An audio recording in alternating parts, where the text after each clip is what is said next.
He came as a 15-year-old to the UK, would you believe? And then this photo is when he's 20 years old. So he's very, very young. And so him and my mum went back years. They were together for over 45 years. Yeah, mashallah. When he got to London, he didn't know what to do with himself. So he saw a group of Pakistanis getting into a taxi, and he got in that taxi as well. And the guys didn't say to him, "What are you doing in the taxi?" or anything. They got out in the house, he went out in the house, they ate, he ate. And then in the morning they said, "Oh, you've had a rest now. Who are you? Where are you from? Where do you need to go?" So Dad showed them this slip of paper. So they put him on a coach to Worcester. So they said, "Remember 2 words, excuse me," and the person will turn around, you'll get their attention. And then show them the address, and then they'll show you where to go, and just say thank you for everything. And then his uncle obviously, so we've been really worried about you. Where have you been? And he's told this story about how he, jumped into somebody else's taxi, but they didn't mind, went to somebody else's house, stayed the night, they didn't mind. And because communication, obviously, because of phones and that was limited, so they didn't know where he'd gone. And because he was so young, but he made it and then started his life here. कि वो पहले आदमी थे हमारी पूरी community में जो हमारा इलाका मीरपुर है, उसमें पहले आदमी से जो वर्स्ट को उन्होंने बात की है। वो बर्मिंघम रहते थे, तो बर्मिंघम से वो बस पर आकर जॉब के लिए वर्स्टर आए। तो दिन को जॉब ढूंढते रहे, जॉब नहीं मिला तो बस चली गई, बस मिस हो गई। फिर वो पुलिस स्टेशन में गए, वहाँ पर उन्होंने कहा मेरी बस मिस हो गई है, तो मैं बर्मिंघम जाना चाहता हूँ, तो अभी मैं किधर जाऊँ। वहाँ पर पुलिस वालों ने उसको अपनी गाड़ी में बिठाकर YMC में छोड़ा और रात को YMC में रहे। जब सुबह वो नाश्ता किया फिर बाहर आए, तो इत्तेफाक से उनको सिटी वार रोड पर एक फौजी होता था डिपो, इधर सिल्वर नाम था डिपो का, तो वहाँ से इत्तेफाक से एक अंग्रेज़ अंदर से बाहर है, उसने देखा एक काला आदमी इधर फिर रहा है। उसने उनसे पूछा आप इधर क्या कर रहे हैं? तो उनको जान पड़ गई कि ये तो उर्दू बोल रहे हैं। तो उन्होंने कहना मैं तो इसलिए जॉब के लिए ढूंढ रहा हूँ। उसने कहा ठीक है मेरा गाड़ी में बैठो। उन्होंने उनको गाड़ी में बिठाया, उनको लेकर नाटो मुबारक में चले गए, वहाँ फौजी रहते थे, उधर उनको काम लगाया।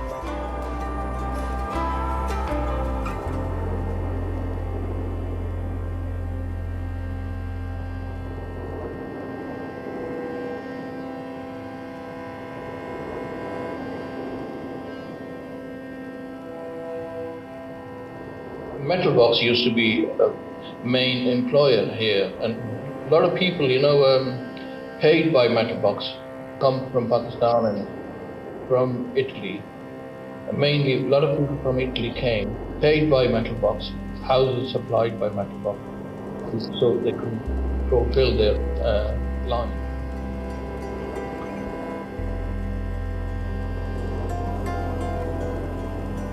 बहुत से नए स्वाब बढ़िया सी के मैं रिफेक्स तो मेरे मामू जान इच्छा होने से सील ना बा ये मेटल बक्स जो रन किया सी संतरा शिफ्ट बना सा ते अगर कुछ ने फ्रेंड जिसे कम करने से नहीं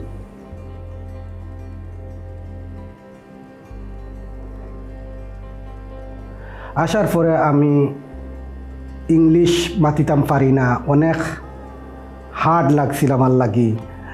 আর তো আস্তে আস্তে আস্তে আস্তে 1 সপ্তাহ গেছে, 2 সপ্তাহ গেছে, আমার ফ্রেন্ড বন্ধু তাই বাংলা মাতিছন, আমার অনেক উস্টার টাউনের ফ্রেন্ড বন্ধু আসলা, তাই বাংলা মাতিছন, তো আমি বাংলা মাতিতাম। ইংলিশ আমি জানতাম না, উর্দুও জানতাম না। যখন 4 সপ্তাহ অথবা 5 সপ্তাহ গেছে, first job is metal casting লইয়াও তো কোনো বিয়ে করছি। এরপরে আস্তে আস্তে গ্রো হয়েছে, ইংলিশও শিকিছি, উর্দুও শিকিছি, আৰু আমাৰ ফেক্টৰীত কামৰ লগে ইটালিয়ান বাইসকল আছেন, তাৰ আৰু ইটালিয়ানৰ লেংগুৱেজ তোৰা শিকিছি।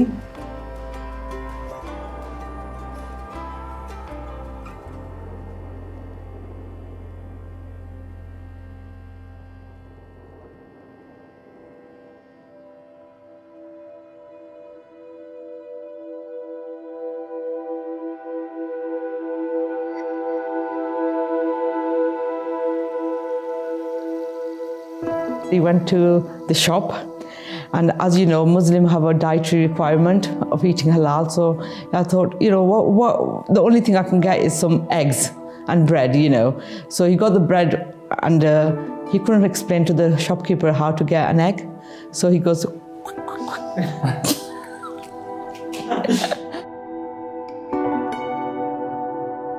When they said they can't get anything halal, I felt we got to do something. One time we regretted opening the shop because you didn't have enough customers.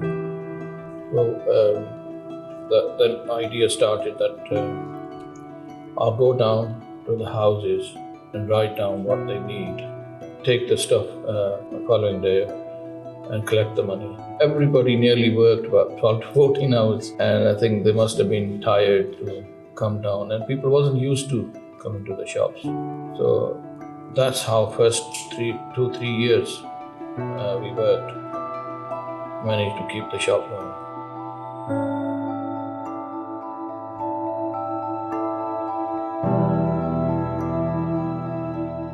Not everybody same, but a lot of people, they gave me very, very funny look. First day, I went to town, everybody was looking very, very strangely. Who's this guy wearing a turban, this and that. And some people good as well. Not everybody same, some people different. And 1 or 2 people stopped me. They asked me, where you come from, what are you doing here?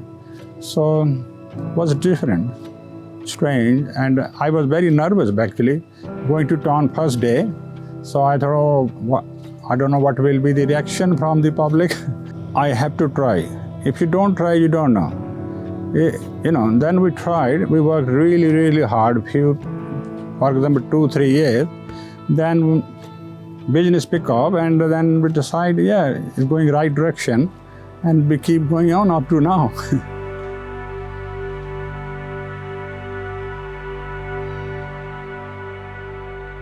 I was born here. I've been all over the place. I ended up in Worcester.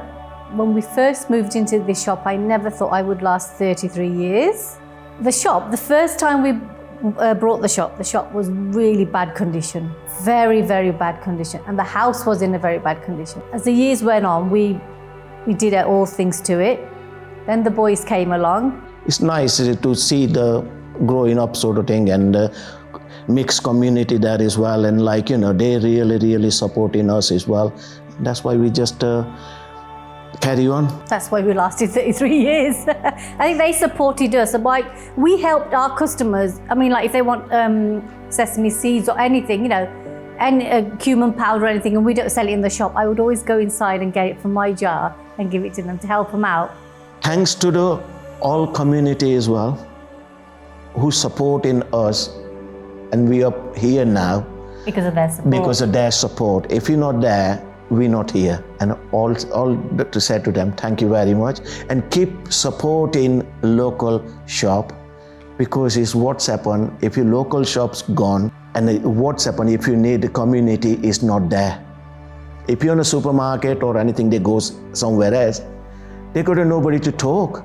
And the community, they don't know who's living in next door or anything. That's why it's a local shop. It's like gathering point sort of thing.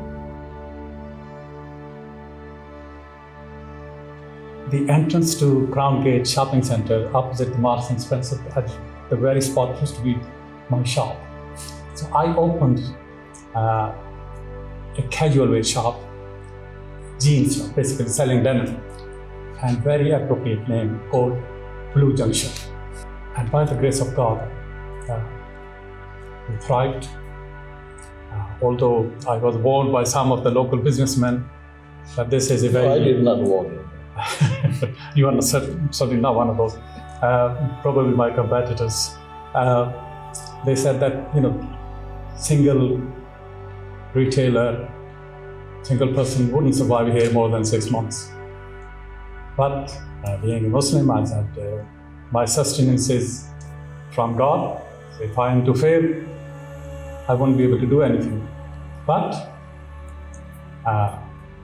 we gained momentum, strength to strength, opened a second shop, third shop in Worcester. And there we are. Business basically exposes you to the wider communities. And that's exactly what happened with me. My business was mainly in the high street, whether it was retail garments or fast food.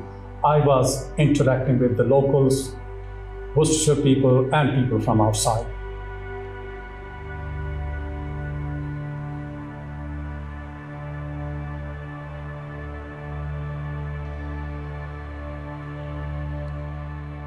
When I came in 5th of August 1976 to Worcester. And that was quite challenging because those days Indian restaurant was known a place to where you go for an extra pint in a Vindaloo. Because pubs shut at 10 o'clock. So restaurants are open till 12. Yeah. So they got 2 hours. How do they spend?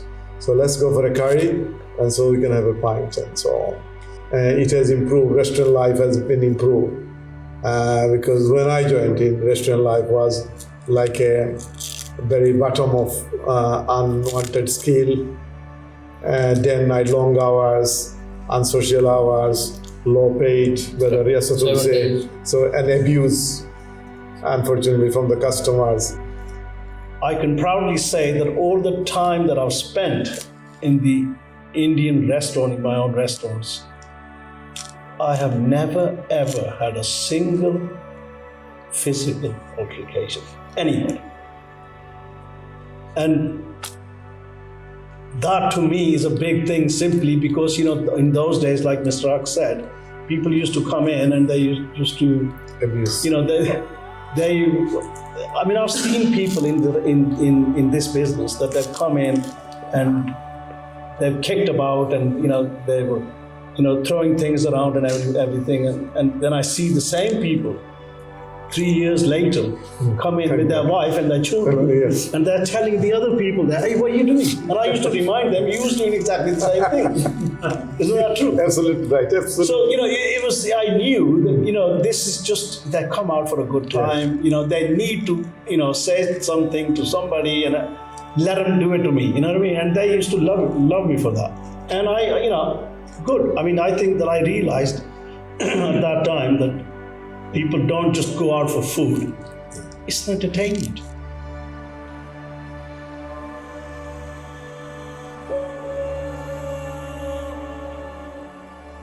It was a bit daunting having a look at this big building, because in India our school was only small, like a small village school, and you just spread the cloth or these like carpets on the floor, and you sat on the floors.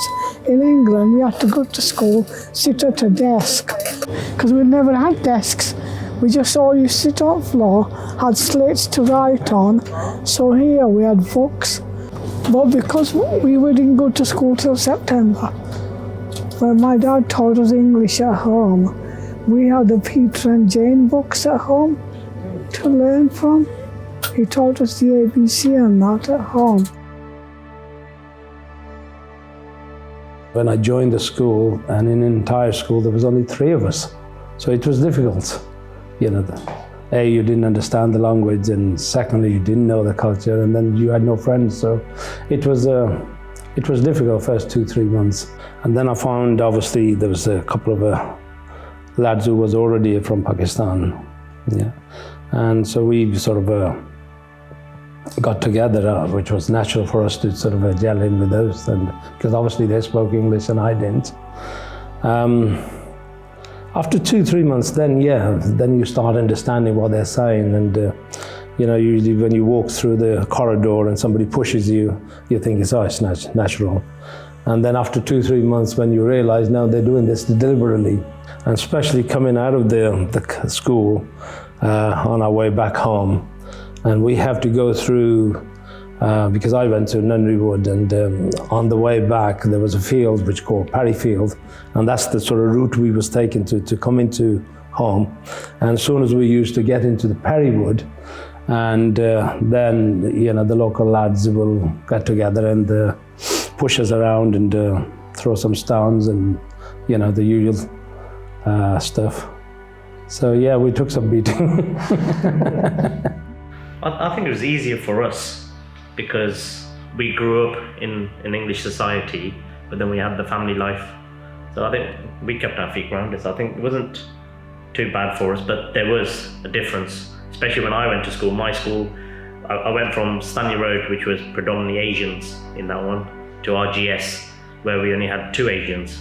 Kind of, there's a bit of a culture shock. Just to fit in, we used to give each other English names. Even our generation, they call me Bobby, John, kind of thing, just to fit in more to the culture. So your name Bobby was from Dallas. yeah, but still, Because Bobby was mischievous. And our family my grandma, my mom used to watch Dallas, and they used to say, oh, he's so naughty like Bobby. And that's how he got the name Bobby. You recognise now how difficult our parents had it. I mean, to be able to come into a different country, it must have been hard being, or not accepted initially, but then, working your way up. I can either say everybody's against me, they don't like me, and I could just go in the hole, or I'm going to say, right, I'm going to better myself.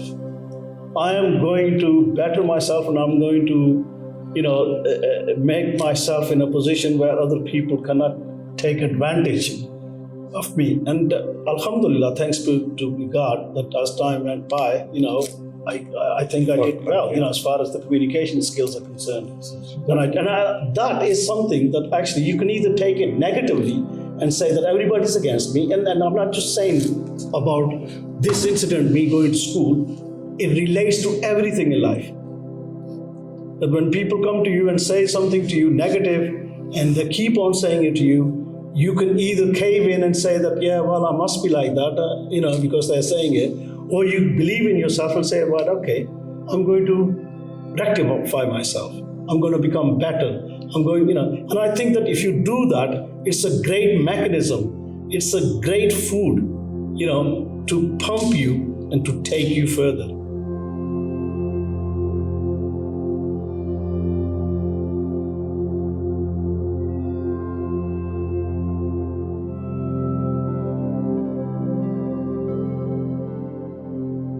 Mosque is not basically to pray. It's your educational community center. You go there, you share your feeling. It brings your brotherhood, brings your tolerance with each other, and you know everybody. Then on every Friday, when you get together, a lot of people come and pray together. A lot of people, they were only laborers. They never knew how to read or write. When there is need, they have left the family behind. And families are crying, Dad, where are you? Dear husband, where are you? I haven't seen you for 5 years, 6 years, 3 years. And communication wasn't like in your fingertip.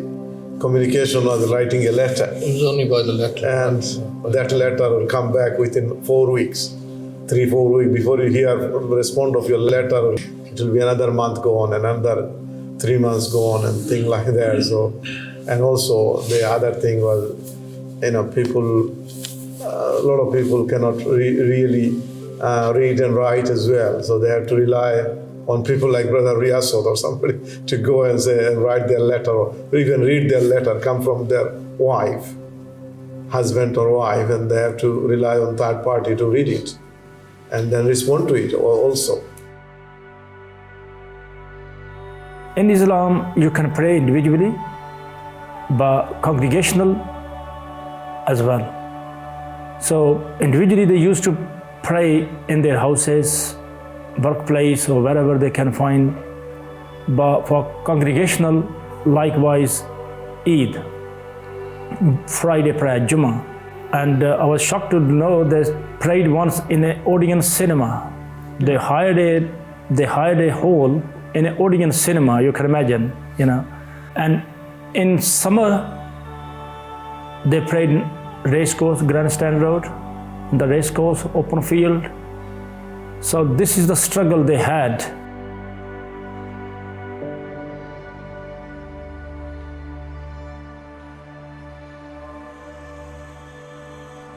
To carry on with our religious duties, it was the single most important thing that we needed.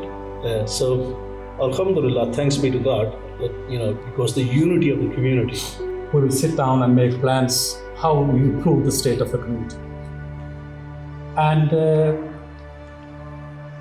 I started thinking of different pathways and venues. How do we actually engage with the locals from community standpoint?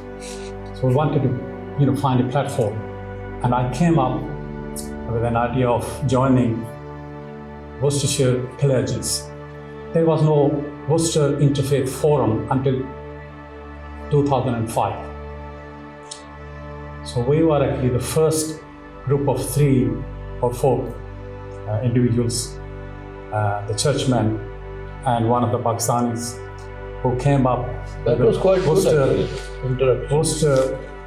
Interfaith Forum, not Worcestershire. Later on it became Worcestershire Interfaith Forum. We started inviting locals to the mosques and vice versa. Our people would go to the churches. And again, coming back to Mr. Huck, thank you again. They had their own small local mosque, not for division purposes, but because the elders couldn't walk too long to go to Tailoway. So they bought something small in Arboretum area. And I would take the local people from the wider community, natives, to their mosque, and we would sit together, have a cup of tea, coffee, and interact. And Worcestershire Interfaith Forum gained strength, and now we are well recognized, I think, within the Midlands. I think God, whether you believe in God or Buddha or whatever God you believe in, right? I think there was a reason that we were put on this world. I think the main reason was all these gods up there were trying to see how we interact with each other and how we stay. And I think keeping that in mind, this is how we should, make this world into heaven and live peacefully with each other, whatever color, race, whatever background it is. I think that's why it's really important for us to prove that, we are humans with each other and love each other.